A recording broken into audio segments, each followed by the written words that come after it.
رمضان رمضان. السلام عليكم ورحمة الله وبركاته. الحمد لله والصلاة والسلام على رسول الله. Amma ba'du,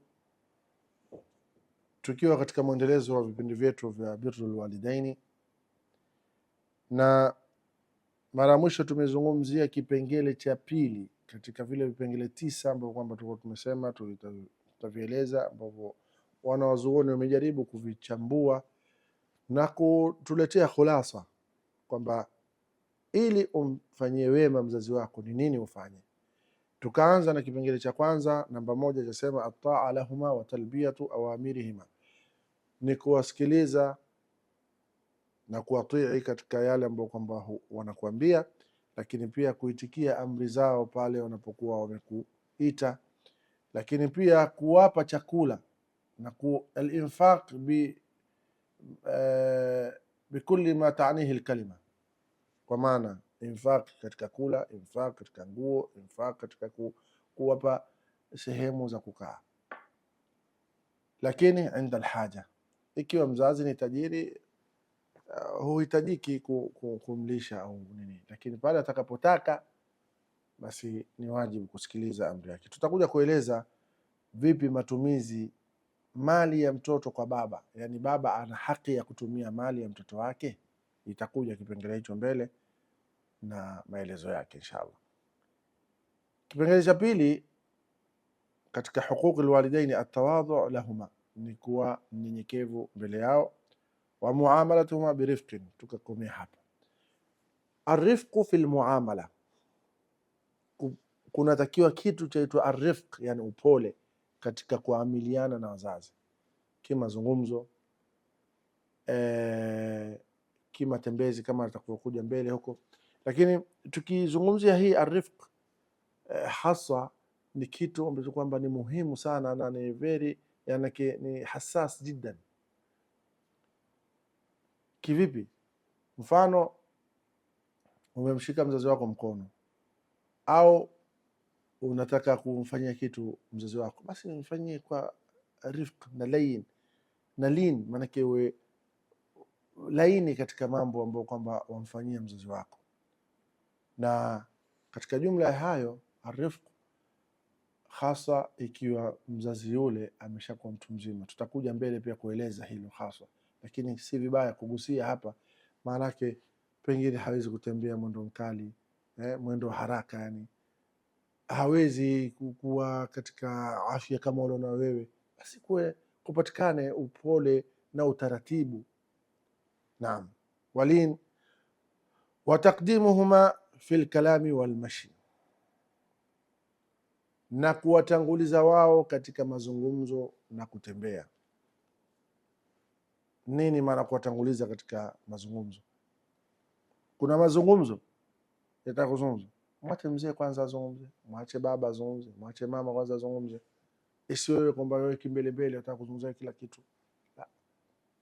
Yeye aulize, yeye akwambie, yeye akufahamishe, halafu na wewe ndo uje kwa lugha nzuri, kwa lugha ya huruma, kwa lugha ya kuonyesha namna gani wewe una unyenyekevu na mzazi wako.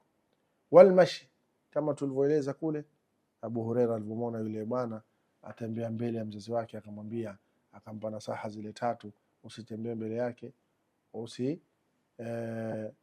usisimame kabla yake, na mengine ambayo kwamba tumeeleza la 3. Ukirudi katika halaka za nyuma utaipata hiyo. Kwa hiyo almashi, kwanza ujue namna gani utatembea na mzazi wako. Usitembee kwa mwendo wa kiburi, usitembee kwa mwendo wa kujiona, usitembee kwa mwendo ambao kwamba Mwenyezi Mungu haridhiki nao. Tembea kwa namna ambayo kwamba akitembea Bwana Mtume sallallahu alaihi wasallam na masahaba zake. Sio ule mtembeo ambao kwamba wa kutoa hata katika rujula. Tembea kiume sawa sawa, lakini isiyo ndani yake kuna kibri, ndani yake kuna kujiona na ufahari. Lakini uwe na ihtiram na mzazi wako, kwa maana yeye awe mbele yako wewe nyuma. Sio mzazi uko nyuma wewe uko mbele una haraka. Ihtiraman lahuma wa ijlalan liqadrihima, kuwapa heshima na kuwatukuza cheo chao. Tukienda kwenye kipengele cha tatu walichotueleza wanazuoni, asema khafdhu sauti inda alhadithi, kupunguza sauti wakati ukizungumza. Isiwe sauti yako iko juu ya mama, sauti yako iko juu ya baba, wewe ndio unatoa piga kelele, wewe mama yako azungumza naye utaratibu kwa lugha nzuri, wewe umepandisha sauti mkali, haifai, utapata dhambi, makosa. Wa adamu iz'ajihima in kana naimaini, na kutowafanyia fujo au kutowafanyia usumbufu wakati wamelala.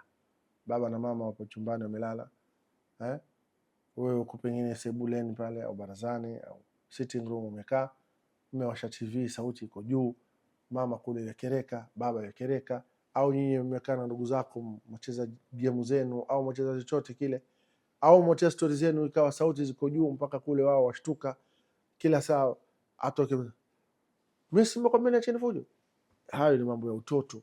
Kama ni watoto wadogo, watoto ambao kwa unajua tena mara huwa wamewasha TV, mara baba utatoka hata mara 10, kwa sababu wale ni watoto hawaelewi. Utatoka nyinyi mshaje fujo, ukiingia ndani kidogo wataanza tena, sababu ni marhala ile ya watoto, lazima watafikia kufanya yale, lakini kisha baadaye wakipata akili zao watajua tulichokatazwa ni nini. Kwa hiyo sasa sisi tusiwe kama watoto, tumekaa mabarobaro, watu wazima, wengine tushaoa, wengine na familia zetu, tumekaa na wake zetu pale, baba na mama labda wako chumbani, hata kama hawakulala wana mazungumzo yao, au labda wameingia wamepumzika wenyewe, iwe sisi huku tutazungumza mpaka sauti ziwafanyie fujo kule, inakuwa haifai na ni makosa. Naam, tukiingia kipengele cha 4, asema isti'mal a'dhabu alkalimati wa ajmaluha inda alhadithi ma'ahum, kutumia maneno mazuri. Unajua kuna kuzungumza, ukazungumza maneno ya kawaida, kisha pia ukapunguza sauti, ukazungumza kwa sauti ya unyenyekevu, sauti ambayo kwamba nyororo ya kuonyesha ihtiramu yako kwa mzazi wako. Lakini ukatumia maneno magumu, sauti iko chini, sawa, na ukamwacha yeye aanze kuzungumza, lakini ikawa maneno yako kidogo ni magumu, pia haitakiwi. Utakana utafute maneno ambayo kwamba ni mazuri. Kwanza katika adabu, ndugu zanguni, si heshima kumwambia mama yako wewe mama ndio umeanza kuzungumza, wewe mama ndio unafanya hivi. Hata kama unataka kuzungumza na yeye, si heshima ukazungumza lugha hiyo mbele ya mama. Mfano imekuja katika mazungumzo kwa lugha nzuri tu, pengine wala hukukusudia vibaya, nani alo kuja wa kwanza hapa nyumbani, pengine mama amekuja yeye au baba, na kulikuwa na sutafahum pale kidogo. Sasa katika kuuliza, mama mmekaa na ndugu zako, hata kuwauliza watu wote ili watu watoke ushuhuda kwamba kweli mama ndo amekuja wa kwanza. Haya, nauliza hapa, nani aliyokuja wa kwanza kati yenu katika kikao hichi? Ni wewe mama. Yani lugha hiyo pia si mzuri kumwambia mama ni wewe. Yani neno ni wewe katika mazungumzo yako na mama yako na baba yako, epusha neno ni wewe. Zungumza tu, nani ameingia wa kwanza? Mama umeingia wa kwanza, ulifika wa kwanza, bila shaka haina haja. Yani iko njia ya kuepuka neno wewe, basi liepuke. Hii ni katika daraja, na ndio hiyo maneno ambayo kama tunaambiwa a'dhabul kalimat, tutafute maneno mazuri ya kuzungumza, na maneno ambayo kwamba hutomtoa katika daraja ile mama yako, au wewe hutotoka katika heshima, utakuwa katika pale pale ihtiram ya heshima na kumheshimu na kukadir mama. Ya 5 asema ihsanu taamul ma'ahuma wa huma fi marhalati shaykhuha, kuongeza uzuri wa muamala hali ya kwamba wazazi wale wameingia katika marhala ya uzee. Wa adamu idhari dhiqi min talabatihima, na usidhihirishe kupata dhiki kutokana na maombi yao mbalimbali, yani kwa maana mahitaji yao. wamekwambia fanya hivi, ukaanza kuonyesha kwamba nishachoka mimi. Kisha angalia hapa tuambiaje, walau kanat kathira wa mutakarrira. Allahu akbar. Hata kama hayo mahitaji yatakuwa ni mingi tena ya kujirudia rudia. Maanake wale wazee washafika katika hali, unajua tena, wa minkum man yuraddu ila ardhil umur. Mzungu tuambia, yani mzee hufika wakati akarudi katika marhala ya utoto. Sasa hivi angalia mtoto mdogo yule, kama nilivyotoa mfano sasa hivi hapa, baba na mama wana mazungumzo, au watu wamekaa barazani wana mazungumzo, sebule, sitting room wamekaa, kuna mazungumzo wazee. Mtoto mara kapita hivi, mara huyo amerudi hivi, mara huyo amechukua mpira amerusha. Utawakataza, lakini watachezena, watakuja tena.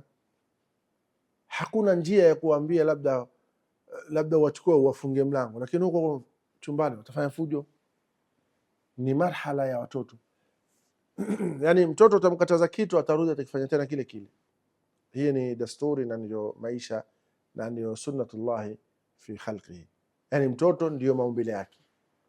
Sasa watu wazima au wazee na wao hufika wakati wakaja katika umri wakarudi utotoni, manake atafanya kitu utamwambia baba usifanye hivyo, atarudia tena kwa maslahi yake. Labda asilale sehemu fulani, au asilalie mguu fulani, au labda asijikune sehemu fulani, akatajikuna, atarudia tena, utamwambia usifanye, atajikuna tena. Kwa hiyo hutokea wazee wakafika katika hali ile, ukamwambia fanya hivi, akawa hafanyi, akarudia tena vile vile, akafanya tena kile kile ambacho kwamba umemwambia asifanye. Kwa hiyo lazima ujue kwenda nao, usije ukaruka mambo gani sasa kila saa mzee anisumbua tu. La, inshallah kipande hichi tutakuja kurudia tukiongezee maelezo. Mwenyezi Mungu atujalie min alladhina yastami'una alqawla fayattabi'una ahsanahu. Wassalamu alaykum wa rahmatullahi wa barakatuh.